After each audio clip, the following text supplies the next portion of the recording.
ocupado cargos directivos tanto del sector privado como en organizaciones sin ánimo de lucro. También es cofundador del Complexity Institute en Oxford, una organización de investigación empresarial.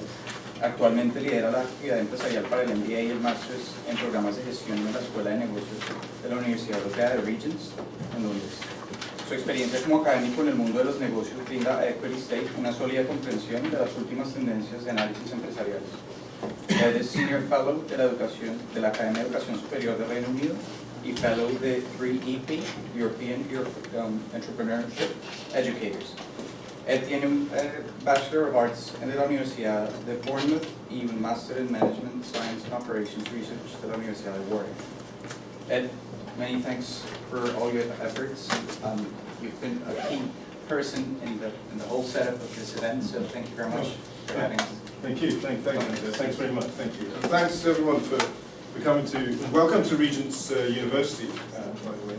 I'm one of the visiting professors here, and I'm also a visiting professor at Toulouse Business School in Barcelona. I'm going to have to excuse myself from Mark because he's listened to this before. I promise not to fall asleep during yours. Yeah, yeah, and steal my money because now you know how it works. Can I have the clicker, folks? Yes. So I've said it before, but I'll say it again. I understand everything in Castellano and in Spanish. I probably ought to try it. Diana, but she's not going to forgive me because I haven't tried to speak Spanish. Because I will either kill you with it, or you will be here forever. And you won't understand a word I've said at the end of that. So I might practice in the tea break, etc. But if there are any questions, etc., around the English, ask me. I can probably simplify it. Or if you need me to slow down, by all means, I'll do that. Okay. Ask some questions. I think the organisers are being strict slightly because you have the opportunity later to do it. But occasionally there may be things that I missed that I need to say.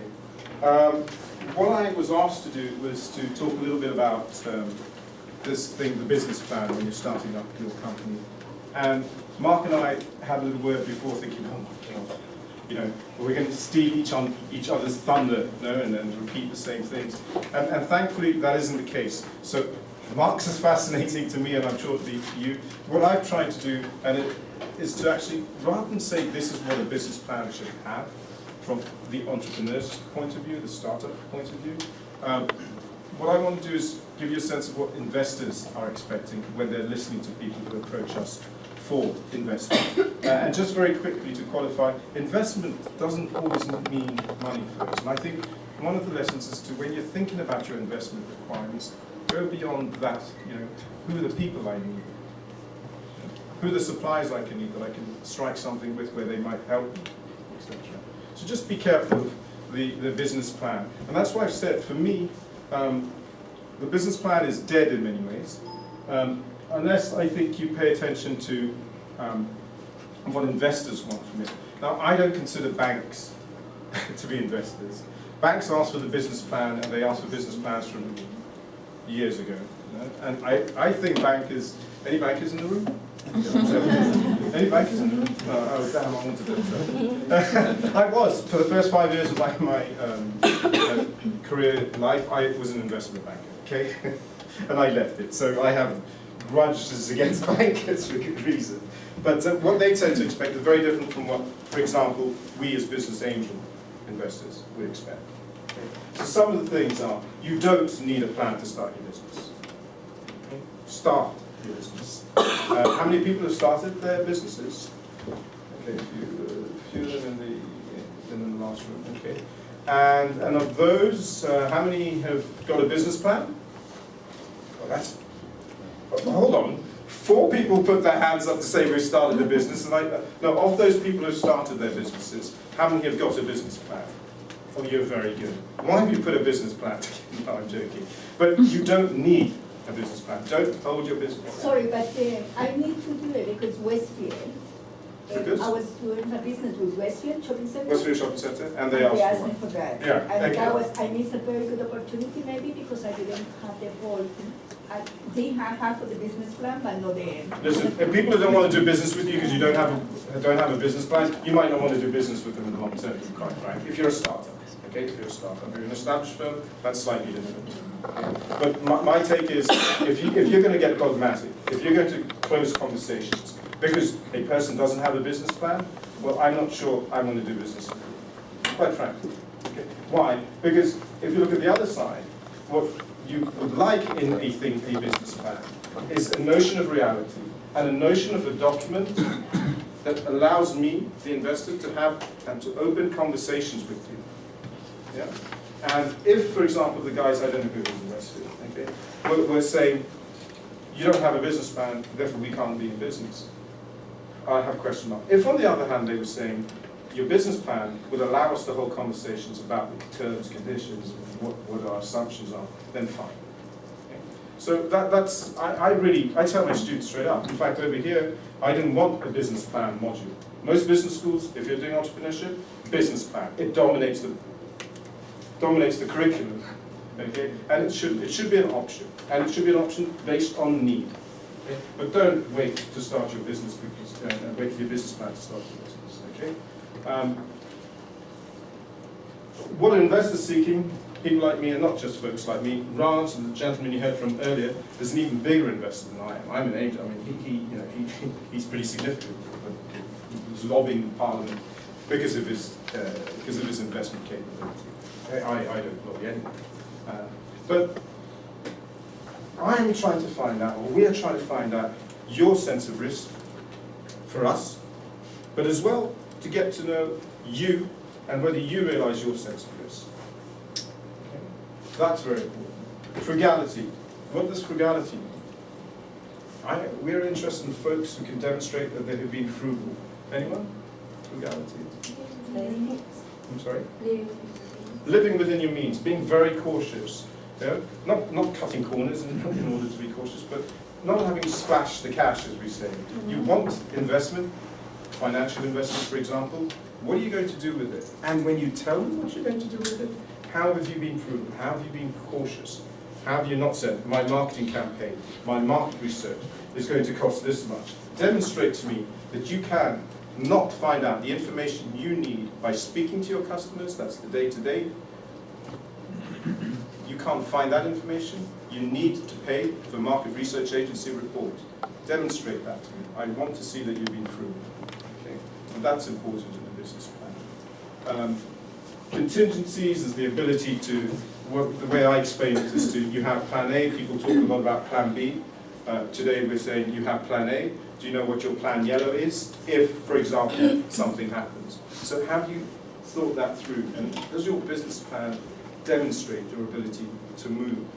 Okay. Before I go into any more about what we're looking for in a business plan, what to do, what to not, and I realize to some extent I am being prescriptive. I intend to be, for good reason. Let's play a little game, okay? And it's a auction game, so everyone knows what an auction is. And I need the help of Sebastian, who is about to fall asleep, and so he needs my help as well. And Andres, could you give me a hand? Yeah. So, these are the conditions to take part. Anyone played the dollar auction game before? Okay, well you can't take part anyway, you're going to score.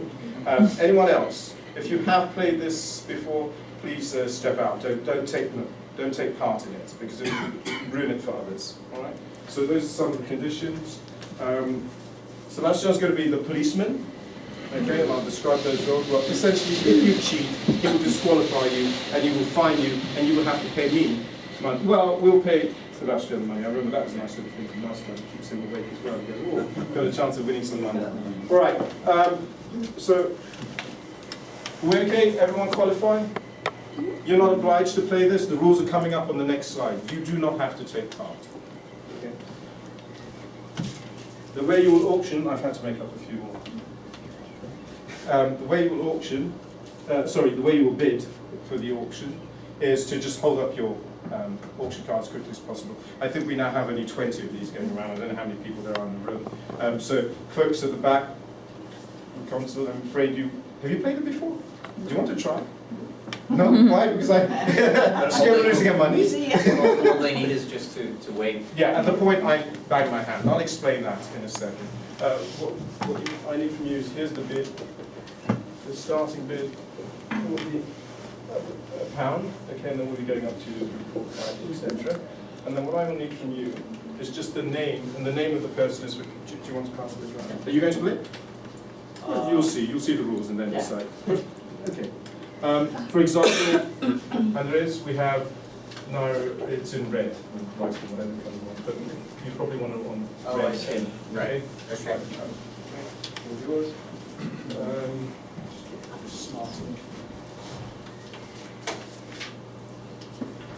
Okay. Good. Everyone qualifies? Please. If you get anxious, if you get irritated, if you get uncomfortable, good. That is the intention.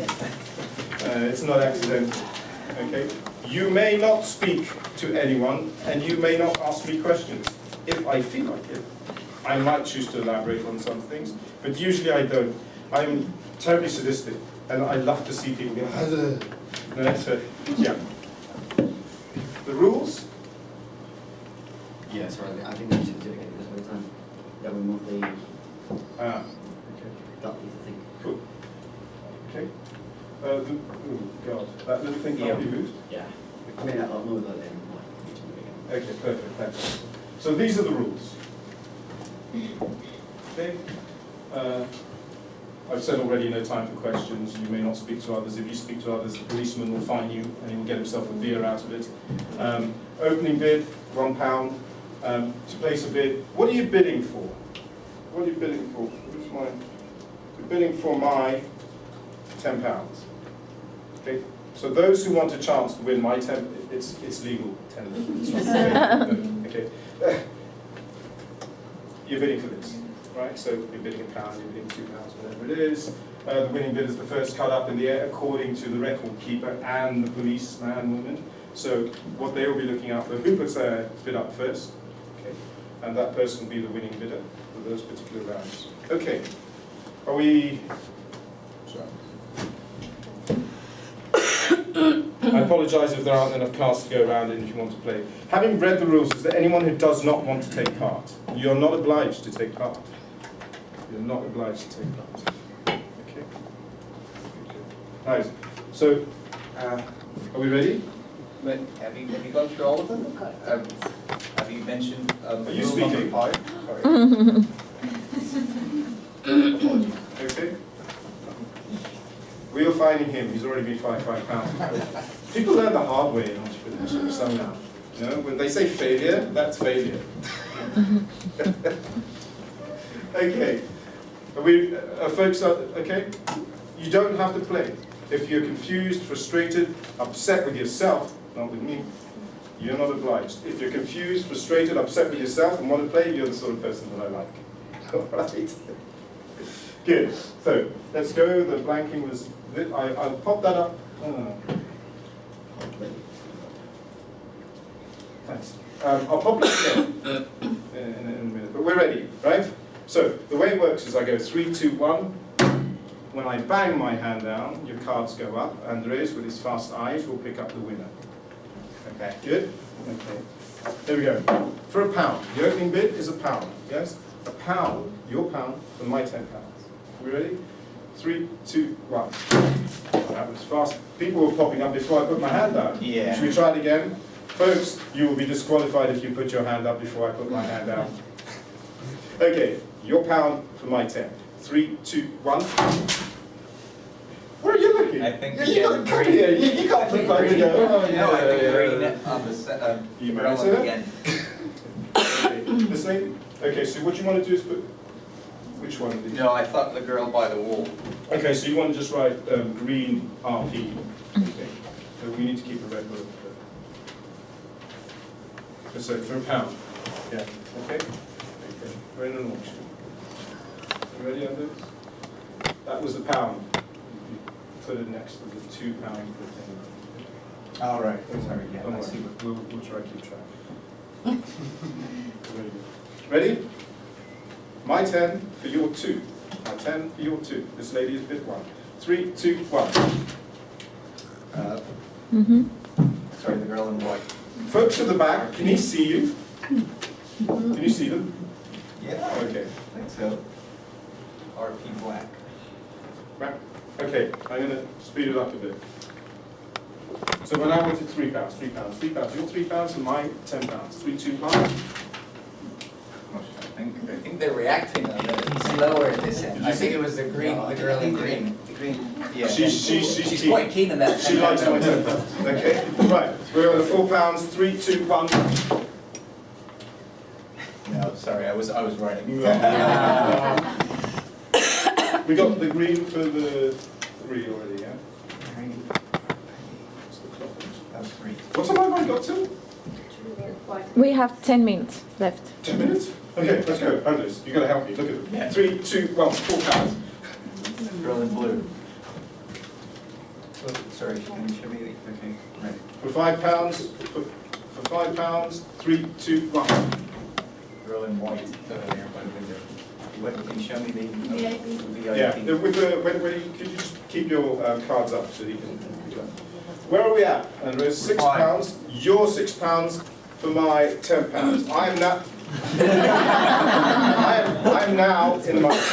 Okay, that's all I have to say. I'm now in money. Okay, you ready? 3, 2, 1. I think blue there again.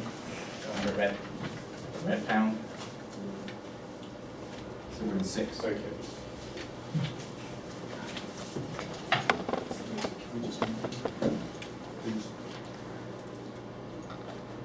You can probably drag it. Just drag it. That's One. good. You can drop out at any time you want to drop out. Okay. Who have we got in it? VIP black and red pounds. Okay. So we're at £7, right? Okay. £7. Your 7 for my 10. 3, 2, 1. Good thinking going on. Gray there, but you then pulled your hand down. I'm not sure. I if know, you- yeah, I did, but. Okay. You bid?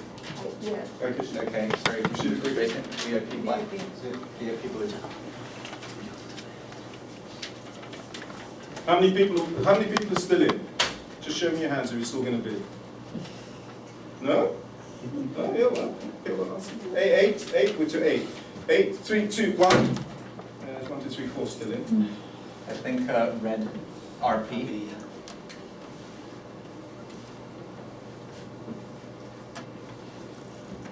Okay. 9, 3, 2, 1. Here. The only one. Sorry, can you just raise your, I think. can you raise the She's sheet of paper? losing herself. She's losing her money. I don't see what it says. I don't see what it says, sorry. Okay, That's a yen. yen. The blue and black. Okay, I'm going to stop here. For 9. I'm going to stop here because I could take all your money all day, but I will stop. What's happening? What is the rule that matters? And the rule that matters is very important for yen blue, Yen red, yen black. black yen and red rupee. Who are the black yen and red rupee? Okay, no. This is a pound. This is a pound sign. Oh. No, it's a red, Oh, red sorry. rupee. They are Andres, you're costing me time. And the policeman sack him. Okay, why is it important to you two folks? Because at the moment, who's winning? What's your name? Maria. Maria's winning. Maria's going to get for my, if I stop it now, she'll get my £10 for her night. She's up £1. But the important thing is, you have to pay me as well. Okay? So what happens? You have a choice. I could continue the auction, yes? And you would think, hold on, I'm going to have to pay him 8. I'm losing 8. No? So I'm going to bid again. I'll bid 9, and she'll have to worry about it. Do you see what's happening? Some of you are still looking blank. I could continue giving the two ladies the option and saying, right, shall I bid again? Shall I go again? What's your name? Eugenia. Eugenia's going, yes. Maria's not so sure. So why does Eugenia want to go again? Because she wants to not lose her 8. Okay? She's worried about her loss. Okay?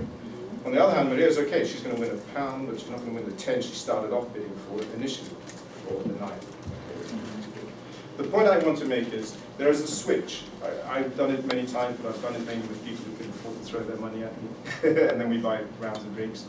The point is there is a switch from wanting to maximize your returns, the early part, which is let's try and win a £9, £8, £7, £6, right? When you were winning, you were in by £9, to, oh my God, I'm going to lose £8. So rather than lose £8, let me try and even it, because the next bid I think is 10. No? So let me just not, but she will then be out of money. So it becomes the loss, the fear of loss, that will drive the behavior. And usually 2 or 3 people, and then it's 2 people will be left in that situation. And you're locked in, actually. Because the important rule is that the 2 highest bidders pay what they bid. And it's not unusual. What I don't allow you to do is, I won't elaborate on it, I don't explain it, because it's an important lesson. Why? Because one of the things that people talk a lot about when they present plans is what returns and what profits and what return on capital, etc. they're going to make. And it's all around the profit maximization principle. What is important for me is whether they've considered this thing called affordable loss. So the question becomes, if we continue, at what point does someone pull out? Because they've decided, I cannot afford to lose any more money on this. The principle of affordable loss, the idea of affordable loss, is very important. Okay? Now I've used a monetary way to kind of get that across. Is that okay? Next one. Would you mind? I'll just ask to flip it. And Yeah. Cool. Okay. It's not just monetary loss that we're talking about when we see, but what can you afford to lose? Your relationships, your husbands, your wives. Okay? Not your house. So we want to know those sorts of things if you're being serious that we have to consider you as an investment possibility. It's a bit like gambling. This is a bit like gambling, but the notion of affordable loss isn't. The notion of affordable loss is to get you to think about that before you go to investment, as you're putting your business plan together. Because a lot of people come in, and it's a tendency, and later on you'll see this, the tendency in us to want to be positive and optimistic about the future, and it's a subconscious thing. I would say be very careful with that. I've just got 5 minutes to that. So very quickly, the sunk cost fallacy, this is the game, is this bipolarity. I want maximum returns and then suddenly I want to minimize my loss, but I'm trapped. Okay. Sunk cost fallacy. I buy a ticket with my girlfriend to go to the cinema, then I realize, having read the reviews, that it's a crap film. Okay? I still go to watch the film because I paid for it. That's a sunk cost. Okay? You don't have to keep doing that. That's another thing we want to see in entrepreneurial plans. Minimize return traps, maximize return traps, that sort of thing that I did just now. Escalating commitment irrationality. I've invested in this company. I put in, someone said to us the other day, I put in £300,000. They needed 30,000 from us. Okay? And in the conversation and negotiation, I don't think he let slip. I think he intentionally said, I can't put in any more money, so that's what it is. But I've got my daughter, she's going to horse riding school. And we just thought, what the hell? What are you talking about? So he's got this thing. He's trapped in this escalating commitment. He's gone that far, and now he's in trouble. Okay? But his daughter going to horse riding school? No, we're not going to get him out. Okay. So sorry, wrong way. Very quickly, 2 types that we face in front of us, or 2 types of plans that come at us from different people when looking for investment. What I call the snake charmers, and what I call the entrepreneurs. People come and say, we believe in this. Therefore, Ed, you need to believe in it. No, why? Show me something. No, this is the most amazing thing, you've never seen it before, etc. And so, the we believers, I don't really get on with. Raj is much more tolerant than I am. It's the only idea on the planet. There's no competition among 7 billion people on the planet. Very doubtful. Okay, so show me what customers have spent. What evidence do you have? I'm not interested in your genius, I trust it already.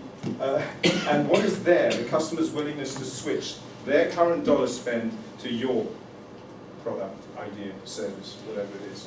Okay? A few more examples. You're going to get all the slides, folks. I'm having a problem with my thing. A couple of expressions here. Don't be a Pollyanna. Don't be a Pollyanna. The way I elaborated it is, in our subconscious, okay, we have this optimistic tendency. Our conscious self is slightly skeptical. The subconscious is much more powerful than the conscious self. Okay. So let the skeptic take over. Don't let the subconscious control, because then you'll go into this whole positive psychology that the Americans love and I hate, which is to say, yeah, it's going to work, it's going to work. And you ask people questions, difficult questions, meaningful questions, questions that will help them, not me, the investor. And we go, oh no, it'll never happen. It'll never happen. So the Pollyanna thing is your subconscious coming out and being optimistic. This is all going to work, okay? The availability heuristic, I forgot to explain it to the other group, is this. If I was to ask you, what is more dangerous, a shark attack or a horse? A shark attack or a horse It attack? depends, in the water or outside. The horse in the water, the shark on land. But just think about it. The tendency, and this is about the availability heuristic, is to say, well, sharks are more dangerous than horses. But the truth of the matter is, by a factor component, horses kill more people than sharks.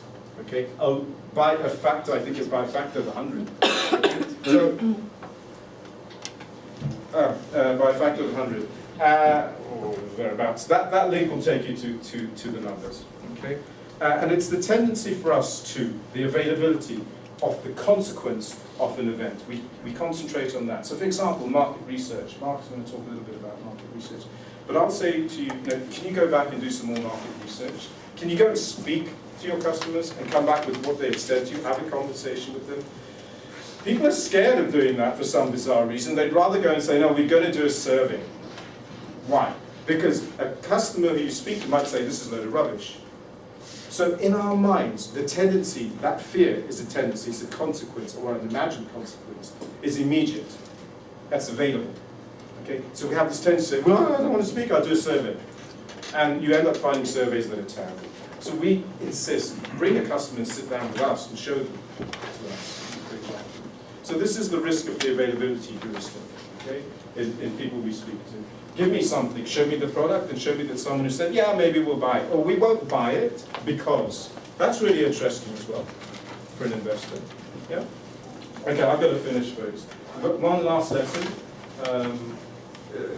one takeaway for me is if you've seen Animal Farm, what I'm asking for you to be in your business plan as an investor is to, some of you have seen or read Animal Farm? He's right there, so George Orwell. There are characters in it. Maybe I'll put the link in that so people can go and have a look at it. Don't be Molly. Molly was this horse. Oh, no, she was a horse. And she loved herself. She was beautiful. She was vain as hell. And everyone would like her in her own eye. And she would change to do whatever the world wanted. Don't be that. Don't be that in you. We all have these characters in us. Beware of your snowball, the idealistic, the revolutionary, it's the brand new idea, trust me Ed, I'm going to change the world, etc., etc. I trust it. But when you're doing it in the business plan, be careful. It doesn't really help. Make the business plan a basis of conversation with your investor. And the last one is be the skeptic, the wise old fool. Let that part of you come through, which is to say, I am vulnerable, I don't know, I have no idea, I'm uncertain about certain things. We want to see that. And it kind of reduces the number of conversations you then need to have with an investor if they're going to go with you in the first place. And I think if you do that in a business plan, then you're not doing the other things which the world pushes you to do, which is to make it very formal. Have to be perfect. You need to know everything about your market. You need to know exactly what your finances, pro forma, profit and loss accounts, and balance sheets. Maybe if they're 18 months, but if they're 3 to 5 to 10 years, no. Cash flow statements. Yes, they're important. Okay, I'm going to leave it, otherwise I might have daggers being stared at me in a second. Thank you very much for listening.